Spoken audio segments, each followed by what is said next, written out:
Welcome to Below the Line, where we talk about working in Hollywood from the crew perspective. My name is Skid. I'm a former assistant director and your host. Quiet on the set. The Academy Awards are less than a week away. It's been another good run of Oscar episodes here at Below the Line, and this is episode 11. Today, we're talking about the nominees for Achievement in Cinematography, and I'm happy to welcome back returning panelists. First, director of photography and director Patrick Cady, whose credits include Girl Fight, Bosch, and the upcoming Ballard, which will air on Prime sometime this year. Patrick, welcome back. That's so good to be here. Really glad to have you as well. Let me introduce our other guest. Next, David Tuttman, also returning, who we know as Tut. Tut, you're a New York-based cinematographer and director whose credits include Wu-Tang American Saga, The Night Agent, and You, which is also on Netflix. Glad you could join us. Really glad to be here, Skid. Hi, Patrick. Hey, good to see you, Tut. This is going to be fun. Before we dive in, the LA wildfires have been very much on our minds this season. And although the fires are contained, the damage was devastating. And the challenges faced by the city overall and the film industry specifically are far from over. To all of our industry colleagues and everyone affected, we see you. Okay, let's discuss some movies. The 2024 nominees for cinematography are The Brutalist, Dune Part 2, Emilia Pérez, Maria, and Nosferatu. We're going to discuss them in that order, and spoilers are possible, so consider this a warning. Last note, I'm going to recognize the nominated cinematographers by name, but apologies in advance if I mangle them. Patrick and Tut, please correct me if I mispronounce the names of your colleagues. If we even know how to say them. Yeah, exactly. Yeah, well, I call you out by name because we're all in it together, so. We might all be in the same boat. Yeah. All right. Apologies in advance. On all of our behalf, so apologies in advance. First up, The Brutalist, cinematography by Lowell Crawley. I was really lucky and got to interview him for American Cinematographer. He was really a wonderful interview and a really, you get this sense when you're interviewing another cinematographer, you immediately feel this kinship with, they've absolutely been where you've been. And he was talking about the VistaVision aspect of the movie, which is not 100%. Like anyone who thinks the whole thing was shot in VistaVision should know that some of those shots that seemed like they'd be impossible in VistaVision, they did not do in that format because they would be impossible. The opening sequence on the boat is shocking and awesome, and that was done with a 235. And then I got to I got to go to a thing at the DGA out here with all the nominated directors. Sometimes they were shooting scenes with both the VistaVision camera and the 35 if they wanted a second camera. So when the lead meets his cousin off the bus, and there's this beautiful scene of them hugging and him crying, that's they put two cameras on that, and one's the VistaVision's the wide, and then the 35 is the close-up, getting in closer because the operator has a little more flexibility. They've talked about using the VistaVision cameras, and to you guys, you might understand completely what that means, but give a little background for those of us that aren't familiar with the cameras, both what they're trying to capture and then what extra challenges they might have faced. What's that VistaVision entail? But you want to explain and I'll illustrate if anyone's watching on video. Nice. Yeah. There's no video on this, Patrick. I know the cinematographer wanted, if we were going to put any of them on video, it should be this one, but unfortunately it's just going to be audio. For those listening, I grabbed the roll of film that happens to be on my desk, 35 millimeter film, and I will let Tut explain. I remember film. I haven't seen it in a while. It's so nice to see it. Right. So VistaVision film generally travels vertically through the race, and gets exposed one frame at a time by being locked in and then pulled down 1/48th of a second exposure, 1/48th of a second to get to the next frame. And what VistaVision does is it takes the same motion picture film, but takes it and moves it mechanically through the race horizontally. So instead of getting a 4-perf vertical frame, you get 8 perfs across, and it locks in for 8 perfs. So by definition, it gives you a wider frame. And the attraction to that in something like this is you can get shallow depth of field with a wider field of view. You can use a longer lens instead of a wide lens and make your focus more selective, like in that train sequence. And it's much more expensive, but it gives you 3 times more negative area per shot. That's my primitive description. I think that's perfect. And what's interesting is I saw it projected in IMAX, and the funny thing is VistaVision is still a blow up to IMAX. So the fun thing about seeing it projected is you are watching a blow up, even though it's VistaVision in sections, and so you definitely feel the grain. It's different than seeing something shot in VistaVision and then projected in that format or shrunk down to project in 35. So you definitely feel the grittiness, which makes it feel like it almost, the thing I liked about the film is that it almost feels like it's a period movie of a period subject. Even though it's fictional, it really feels like it could be someone's life.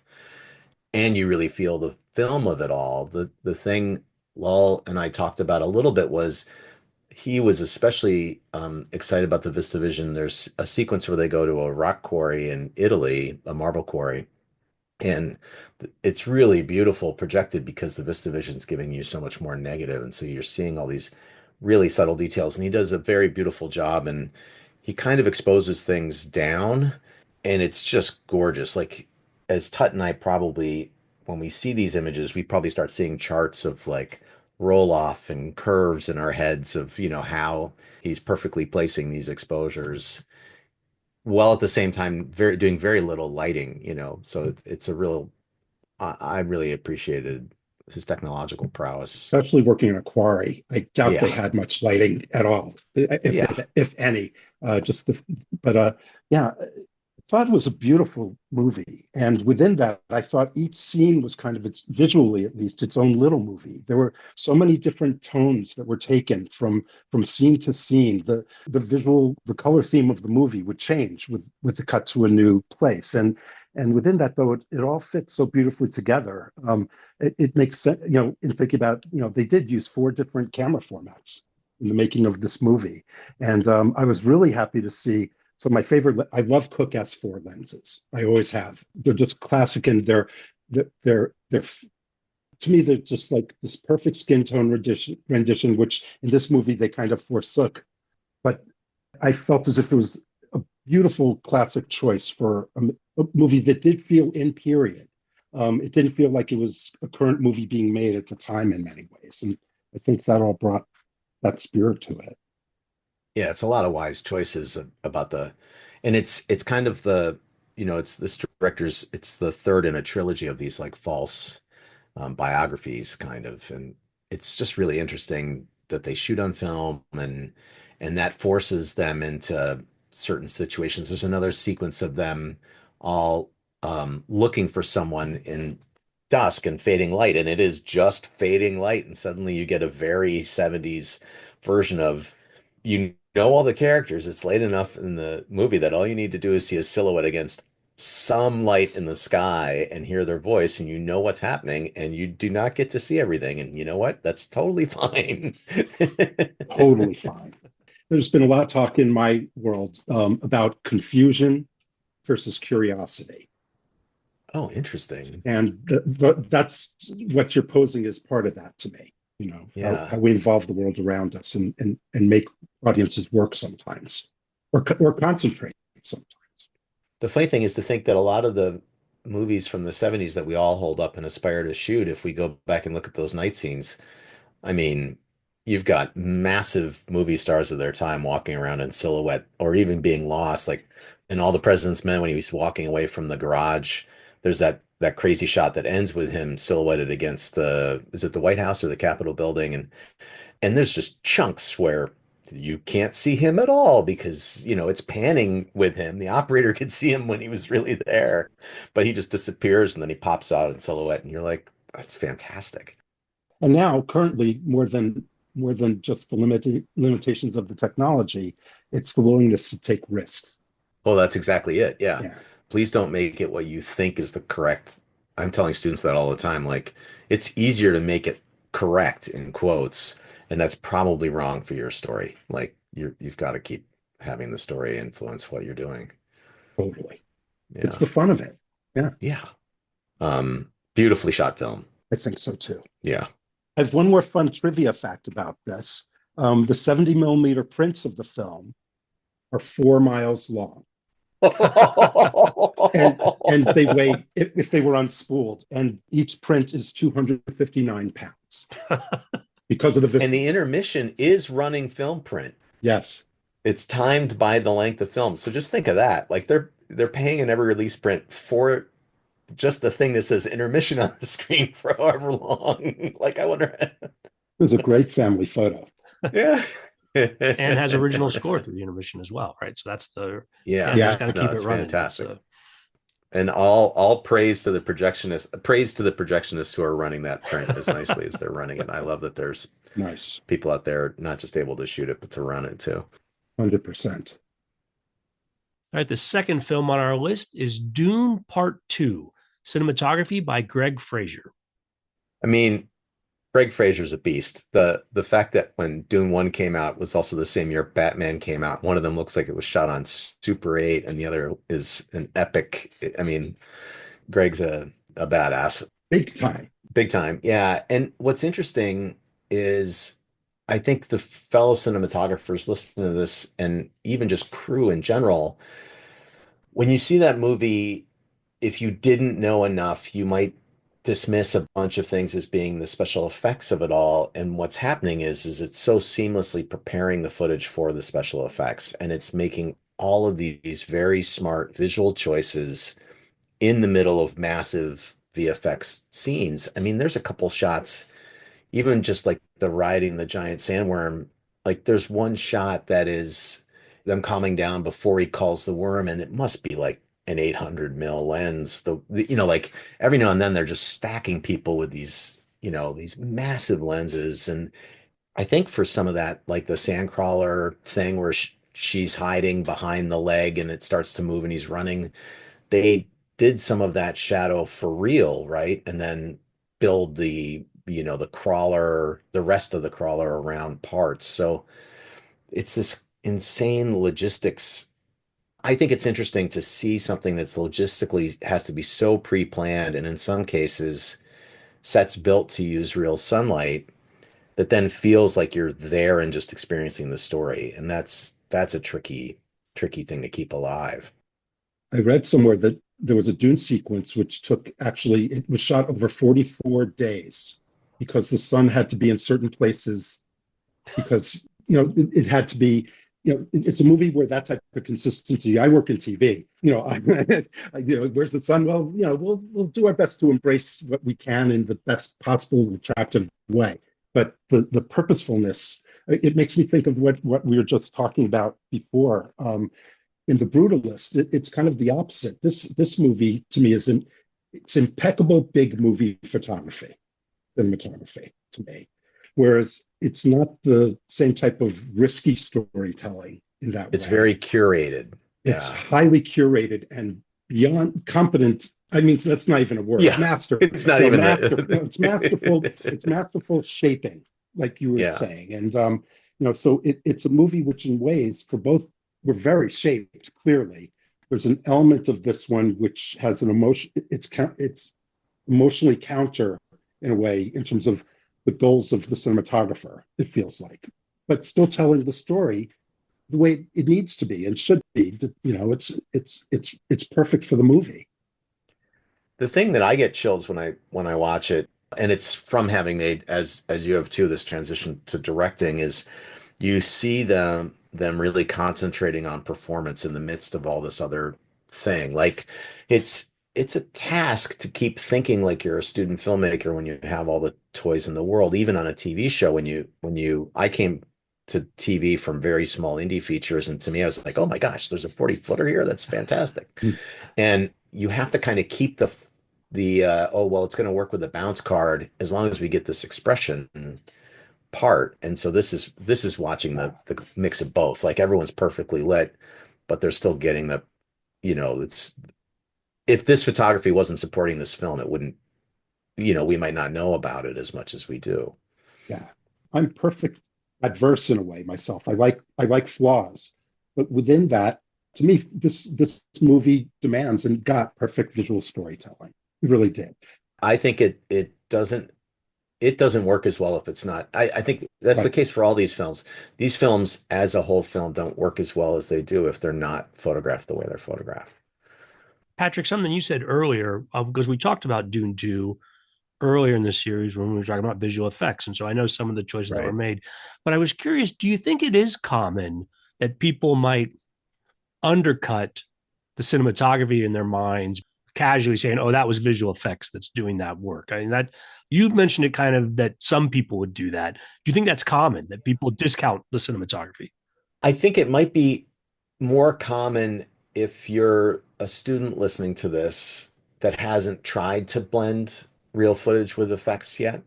You might think that the effects team is going to clean up a bunch of stuff for you, and you might not understand how important it is to really know the thing you're trying to make and then give all the elements for that. Yeah. I'm assuming, I'm hopeful and optimistic that the voters of the Motion Picture Academy all understand how all these pieces need to fit like a fine Swiss watch for you to get this film. Yeah. But yeah, it would be a big mistake to think like, oh, well, they had the budget to hire these great visual effects people and their problems are solved. It's really interesting watching the sizzle reels, and I can't wait to listen to your VFX podcast because I'm going to. And I was recently working on a show that had a lot of visual effects because it was period, and the people I liked hanging out with, a big chunk were the visual effects supervisor in that team because I was a producing director on the show, and part of my job was to disavow the crew of thinking like, oh, we can fix it later. Like that costs so much money that doesn't buy us any storytelling. So let's use that money for the storytelling parts and let's fix it now. Yeah, I think a cinematographer's role in a heavy VFX job, and we all have that challenge in TV as well. We're there to give the VFX people the parts they need for their assemblage while making it in the character of the show we're working on. And that's the trick. It's not just giving them a nice shot, it's giving them a shot in the character of the movie or show. And that indeed is the trick. And knowing where what's important to allow that to happen, you know, what's junk, what's not. And that very purposefully ahead of time allows you to concentrate on the pertinent facts, like those shadows of the creatures or the vehicles, so that the proper shadow is there for the assemblage. Right, because if they do a lighting difference to fake the shadow, our brains are just like, well, that's not right. We Yeah, can just tell. yeah. I will say also, part one of Dune used anamorphics as well as spherical lenses. And part two went completely spherical. It didn't give up on its vistas. And I found that a fascinating choice in these days because everyone's anamorphic hungry, it seems to me. And I don't always understand why. I think they both have their places, but um, it just gave them the chance to do something high powered and natural, ground the audience in a very basic way and let the story be huge and the presentation be Oh natural. yeah, That's how it made me feel. I agree. And we should probably also talk a little bit about the infrared sequence. The Harkonnen world, right, with their black sun, or Yeah. however they justify it. Yeah. I actually took notes on that too. I saw this movie a while back myself, but that was something to be remembered. And I mean, that's just a beautiful technical mastery. And how do you create a difference? Well, there's an internal filter that cuts out infrared light because HD video hates infrared light, basically, and it allows the camera to produce decent skin tones and a relatable world around us. So to create a different planet, a different experience, Greg Fraser had the infrared filter pulled and used an external, what they called visible light filter, which took the regular light spectrum and denied it to the sensor and allowed the infrared to govern how it looked. And that scene, I think, was originally written as a night scene. And then as they were testing these things, they realized that it would be better as a shot in the daylight to get the way they got it to look. And they had to test a lot of different things because the you can't use the visual radiation is no longer what's affecting the image. So what sand do we use? Right. Yeah. Stuff like that starts becoming a choice. It made me think there's a device we use when we monitor our shots called false color, which I'm very fond of. Me too. It's a spot meter of the whole frame. I love Yeah, it. it's a beautiful quick reference. And I feel like I want to make a movie in false color. figure out how to make that work.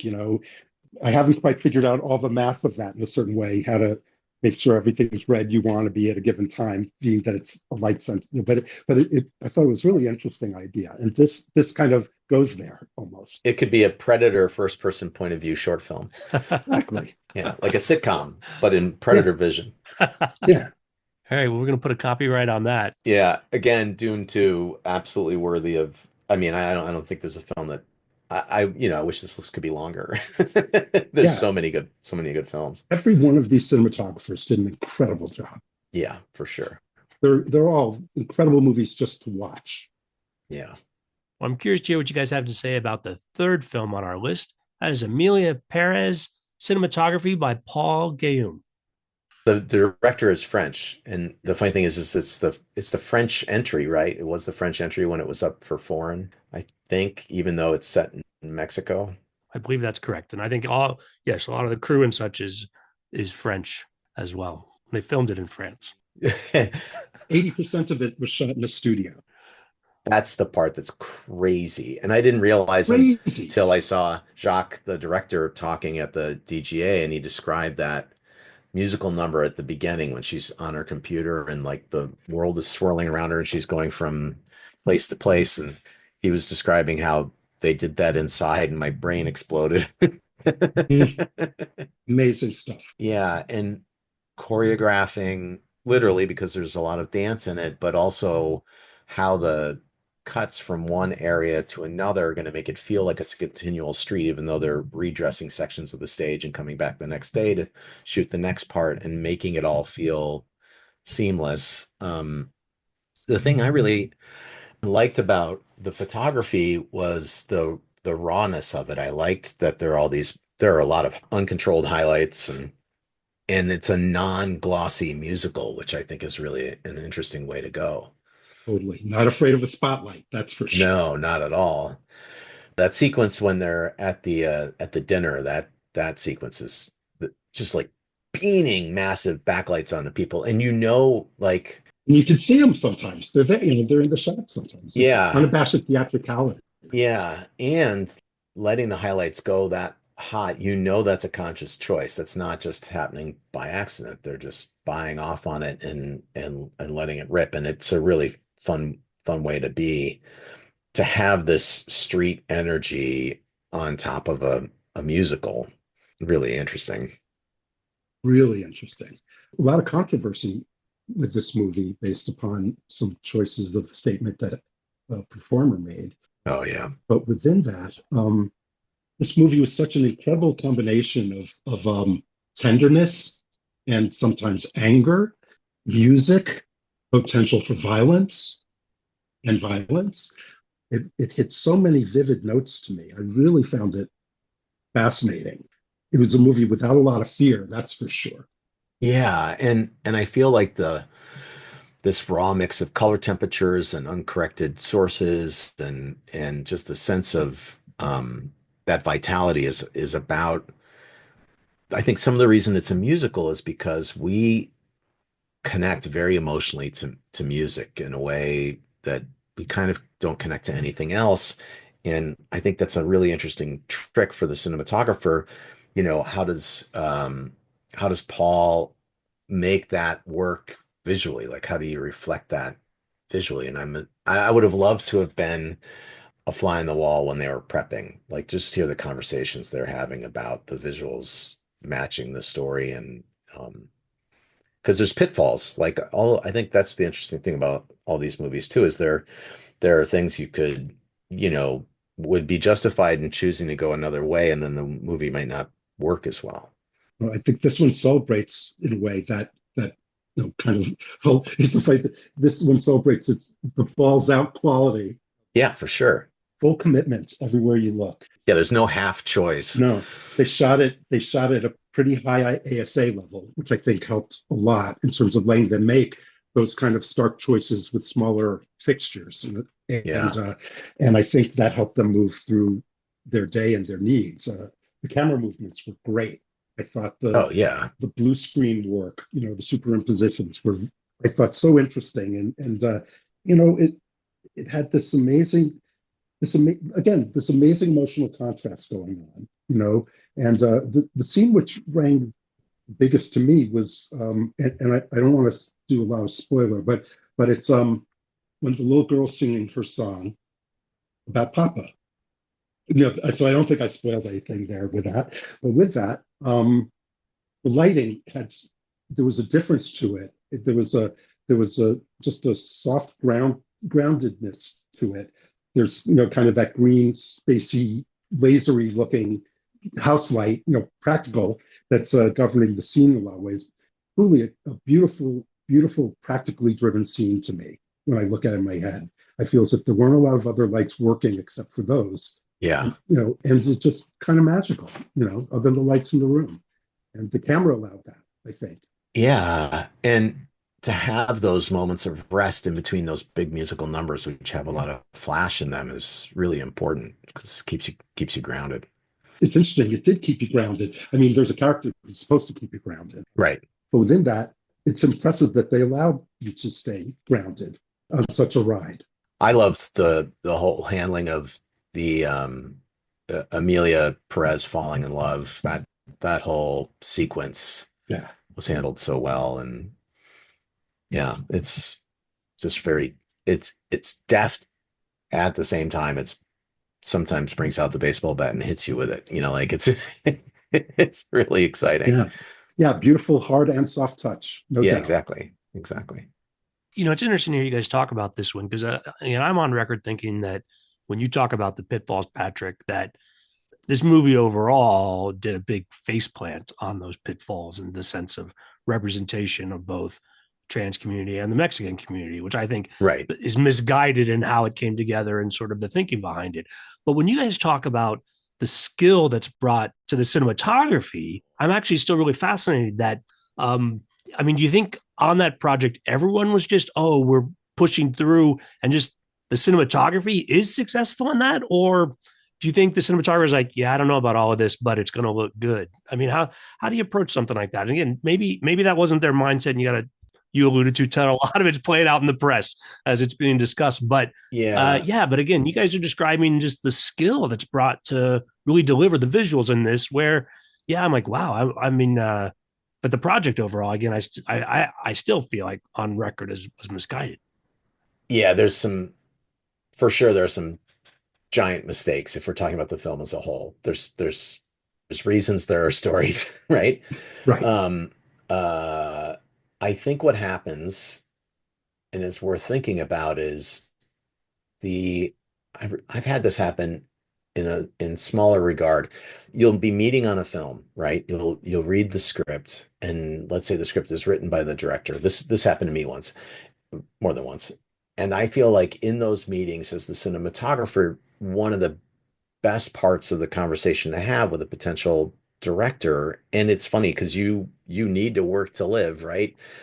But at the same time, if you can be honest with, hey, these are the parts of your film that I think are dangerous waters, and that's the reason to make the movie, and that director is like, yeah, that I think is the reason too, then those parts stay very mind forward. So like going all the way back to Girl Fight, like Karn and I had no doubt without even meeting Michelle Rodriguez, but I had no doubt that you could have a story where a woman and a man of the same weight class could box each other and she could win. Like to me, that wasn't a problem.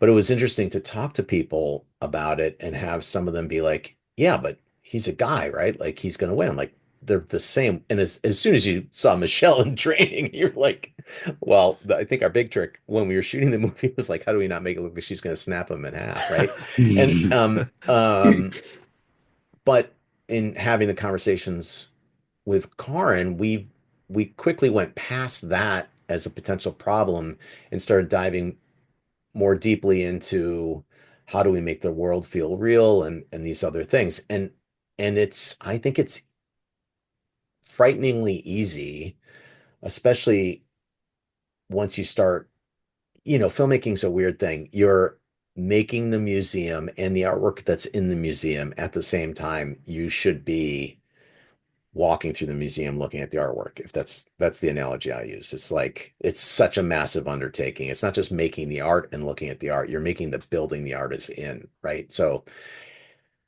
it's very easy to start focusing on one aspect of it and knock that out of the park. So in this case, the cinematography, you can really be focusing on what those choices are and not be thinking about the bigger message issues that then an audience just goes like, whoa, whoa, whoa, whoa, whoa, hold up. Like, If this movie hadn't looked the way it did, it would not have been emotionally moved at the times I was emotionally moved. right. You mentioned something along those lines earlier, and I think that's really true. I watched it after some controversy was already out in the media, and I was trying to, um, I was trying to watch it as emotionally as possible, which may or may not be being a good audience member. I don't know. Like it is a very hard thing the easiest place I can go to hide from, especially knowing that we were going to be doing this and it was nominated for cinematography. I went in watching the cinematography. Yeah, me too. I think for you, Skid, you're going and watching the film because you're going to talk about the film to lots of different people and Yeah, it's like on a lot of these categories. So I'm trying to bring it all yeah, in Yeah, this, but it is I will say it is the thrill of these podcasts for me in that you can take something and break it apart and learn something and appreciate something about this work, even if overall, I have a negative reaction to the film. This is still a valuable conversation, I think, for me anyway. right. yeah. It takes a village to make a movie. It is interesting how you can all end up focusing on, I always think the trick of being a director is and a cinematographer is you've got like 50 people around you all with blinders on, just like my job, my job, my job. And you can like point everyone at the same thing so that it feels like one thing. Yeah, Jerry Orbach used to say, bullshit, bullshit. My line.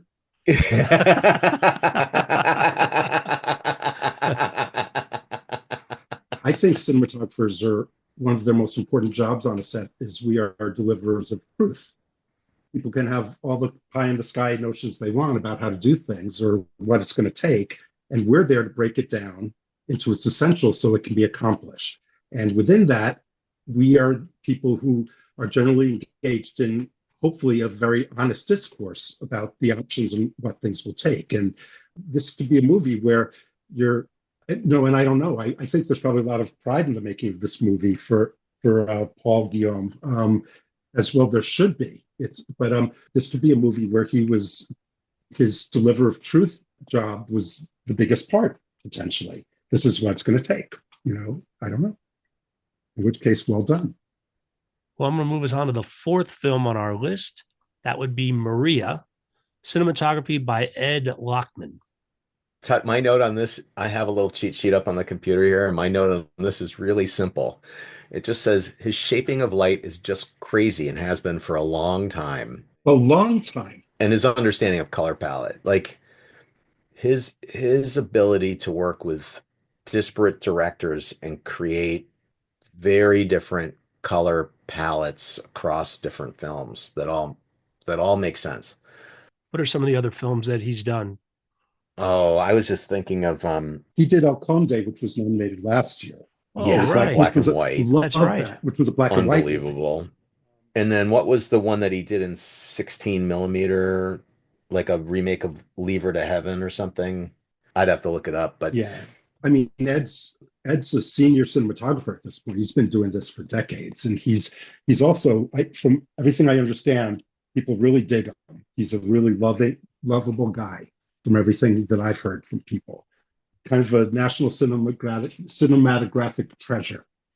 If I didn't know it was Ed shooting it, the first like 5 to 10 minutes of the movie, I would have been really confused in a way visually. What's with those windows? What's with this daylight? But with it being Ed, I talk gave it about the big chance. swings, right? Yeah. Yeah, and I gave it and within 15 or 20 minutes, all the rules were set, and you understood what was going on, and it was a beautiful reveal for all these different visual treatments. Pretty darn great. Different formats. ARRICAM 3perf as opposed to 12 for VistaVision. This is 3perf ARRICAM. 16 millimeter Arris, Kodak Super 8s, a classic Pro 8 movie camera, and it all plays, it all shows. Yeah, that's wonderful. It's all part of her life story. What I was trying to recall earlier, the films were Carol, right? I think that's in 16 and really beautiful color palette. And then Far From Heaven, which Yeah, was essentially, oh, Edward Hopper has come alive as a film. And that's, that's just a couple of his movies. There's some cinematographers where half their credit list would be a full career for anyone else.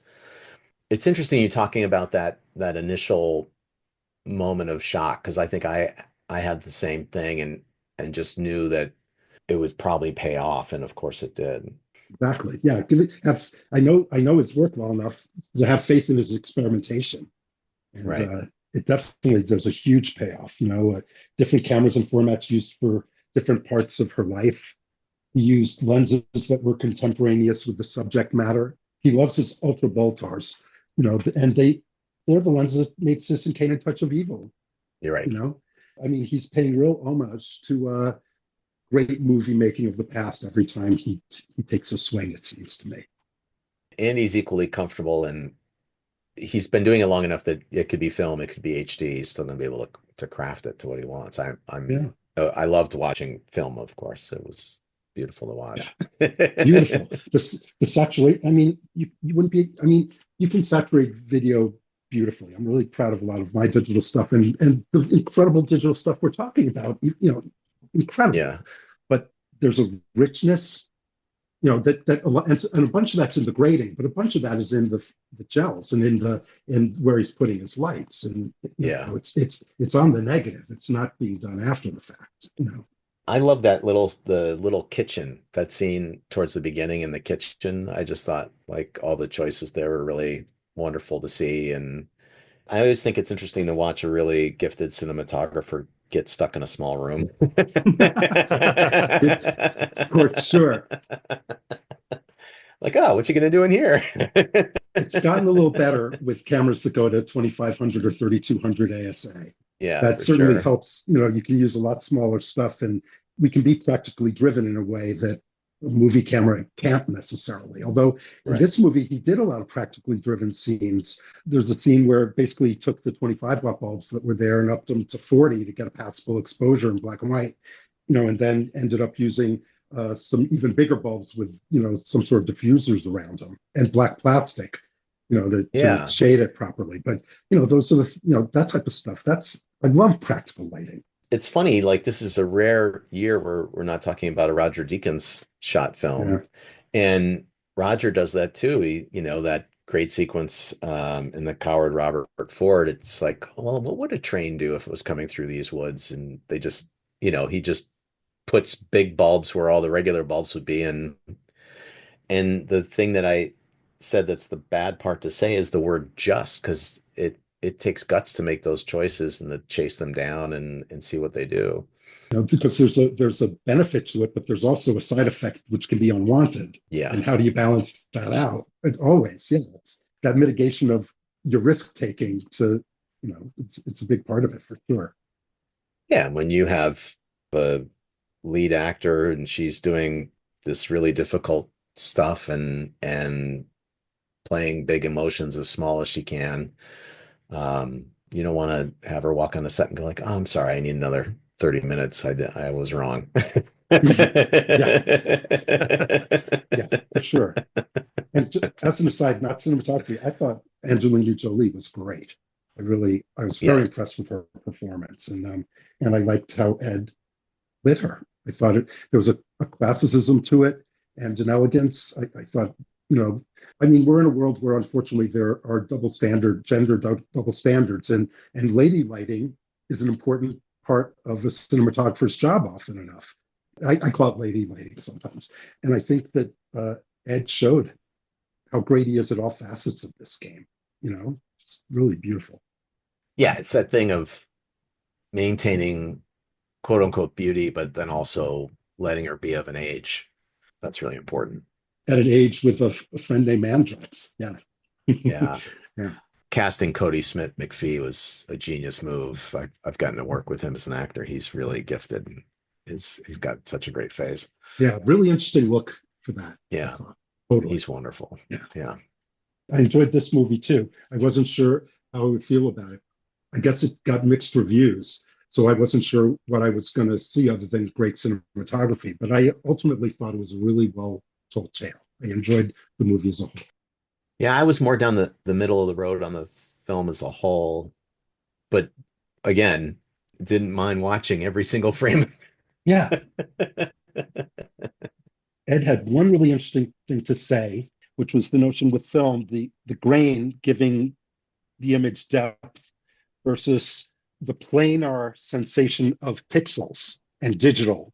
That just by the way film's grain is irregular and particles can stack on top of each other, literally in the emulsion, as opposed to this perfect linear array of dots makes a big difference, he said, and it helps him in the telling of the tale. I wonder if he even thinks about like, the red tones on a film stock or tend to be a little softer because of the stacking of the negative, right? Like there was this crazy thing that happened when we switched to digital where suddenly if you shot a darkroom scene, there was a really beautiful one in The Crown where suddenly this scene where they're all bathed in red was tack sharp and it kind of couldn't be done that way unless you timed the red in if you shot it on film just because the red layer is got the other layers on top of it, right? Like Right.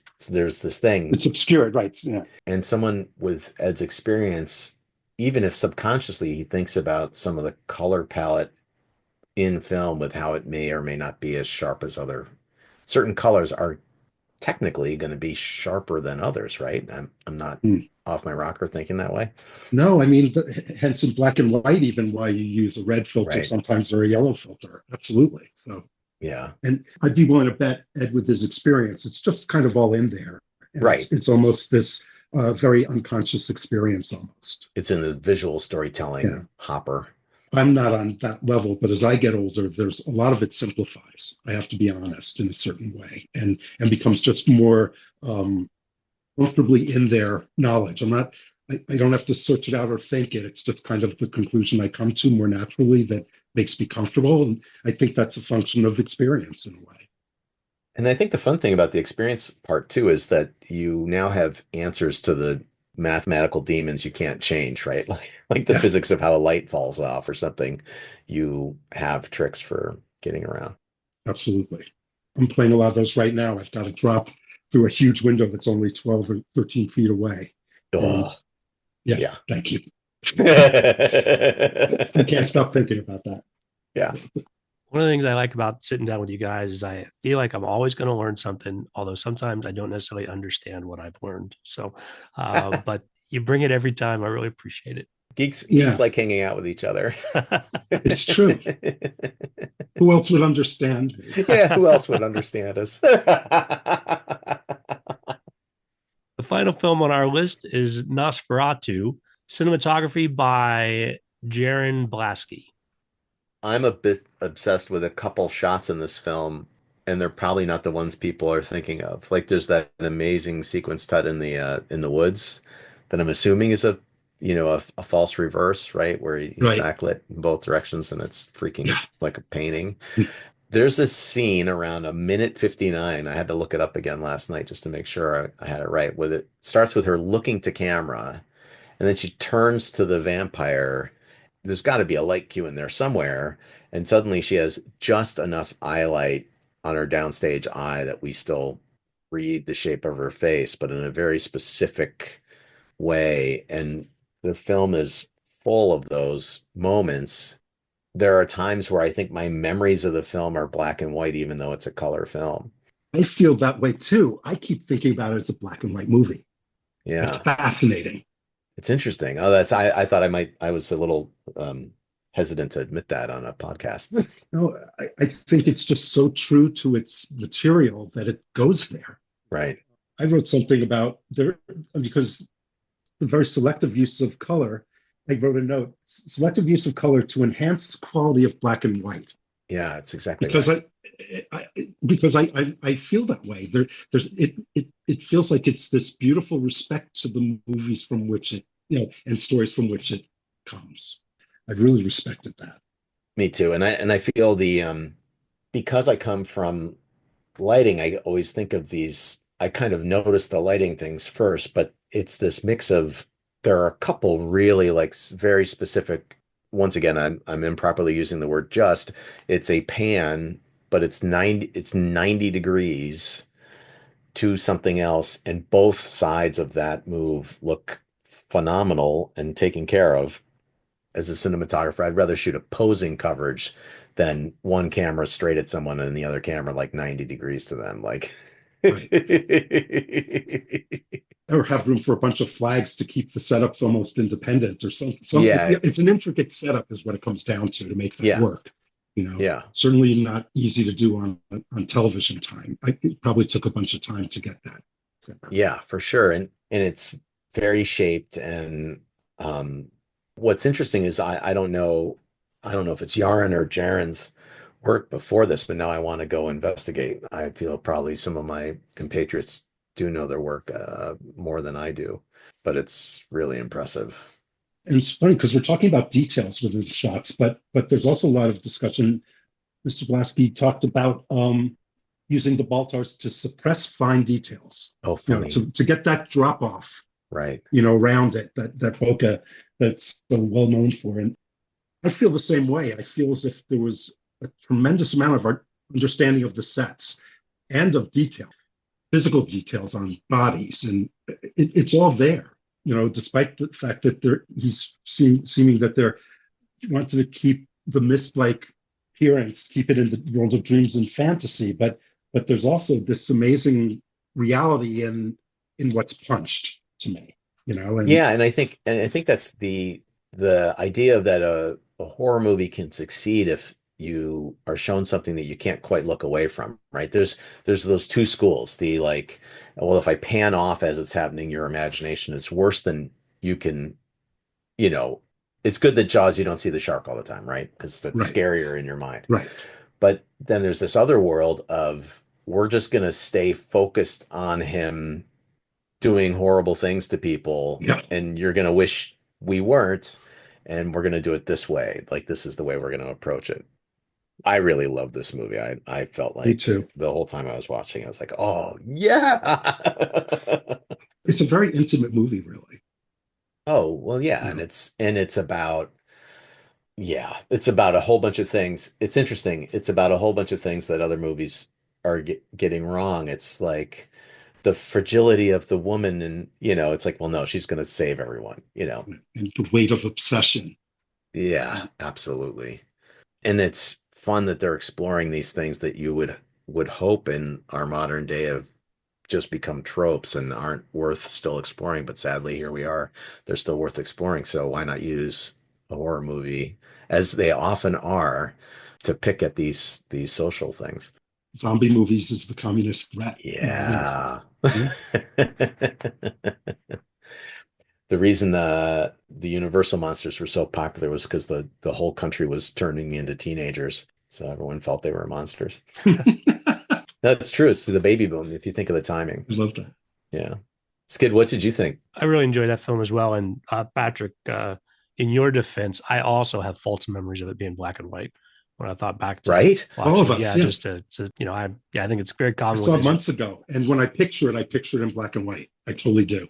Yeah, I went to go look for the scene, and it came up and I was like, oh, right, it's color. I completely How cool is that, though? I think It's actually awesome. I think that's actually not a bad reflection on the No. effectiveness of the cinematography. They put it right where they want it in a way. Oh, yeah. And I think some of it is the really bold, and I don't know, some of those wide shots, I don't know how much is post, massive power windowing and how much is the decision there, but there's still the decisions.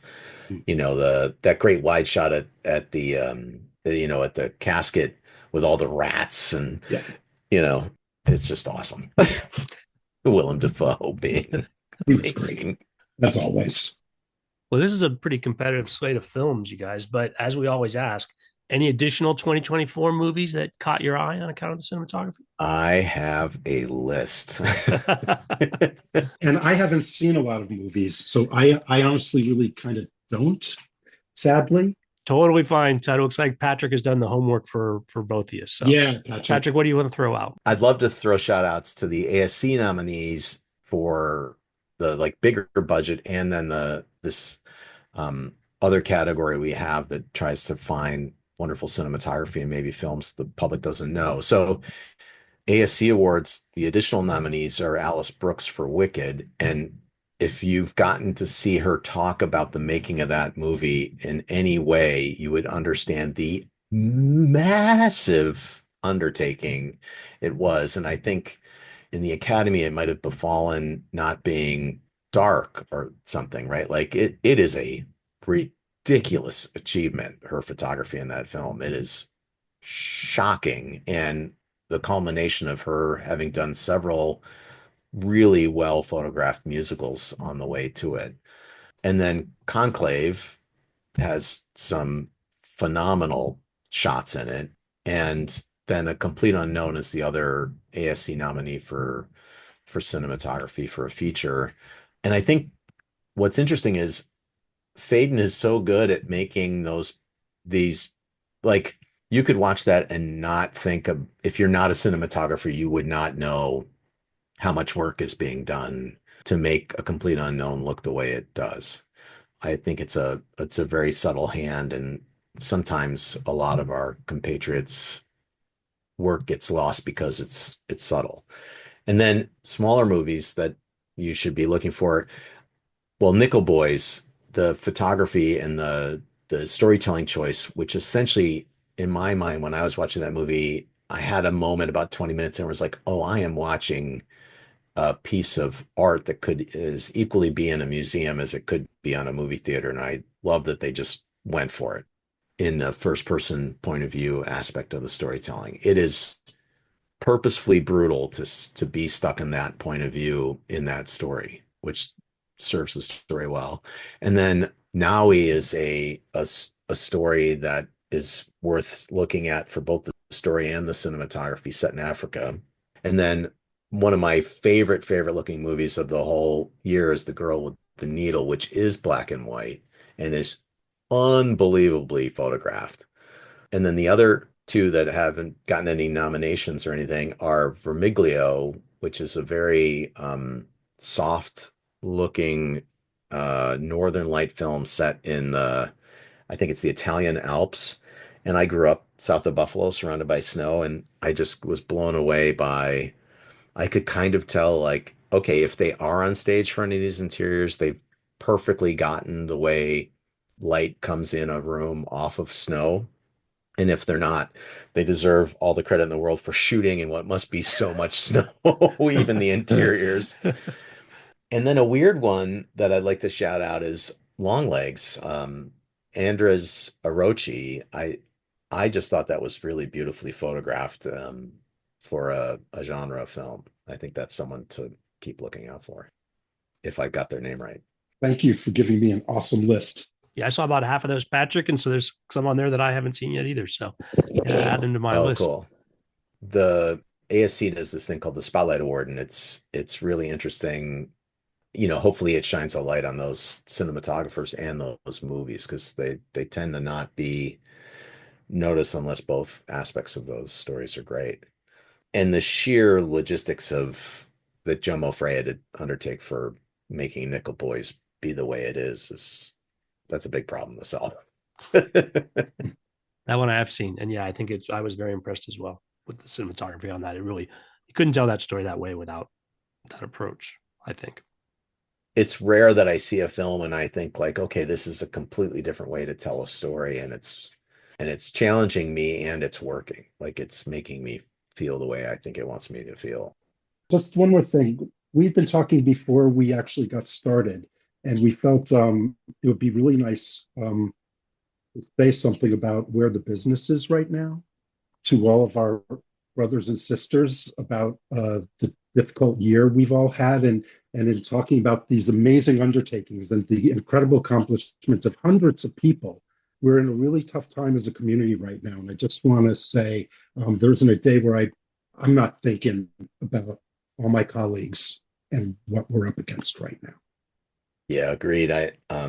We're all out here fighting to try to keep ourselves afloat and work in this medium that's so beautiful and requires all of us to work together to succeed. And I just hope that we all survive it, and we get to see each other on set soon. There's nothing quite like it, is there? Yeah. Although not active on sets these days, I do share those sentiments as well, and I appreciate you guys saying something. On that note, we'll call it a wrap. Always great having you guys here. Thanks so much. Thank you so much for asking me to do this. It's a real honor. I appreciate it. It is. I really look forward to this. It's great to see me you too. guys. It's wonderful to see you. Have a great day, everybody. Take care. Yeah.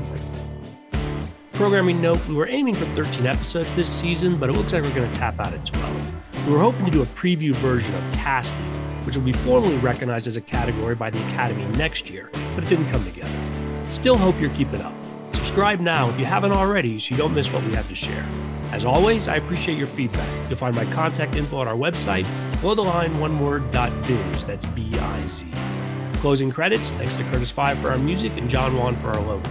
The logo is available on t-shirts, mugs, and stickers at redbubble.com. To all of our listeners, I appreciate you. Please rate us wherever you get your podcasts and tell your friends. Thanks again from Below the Line.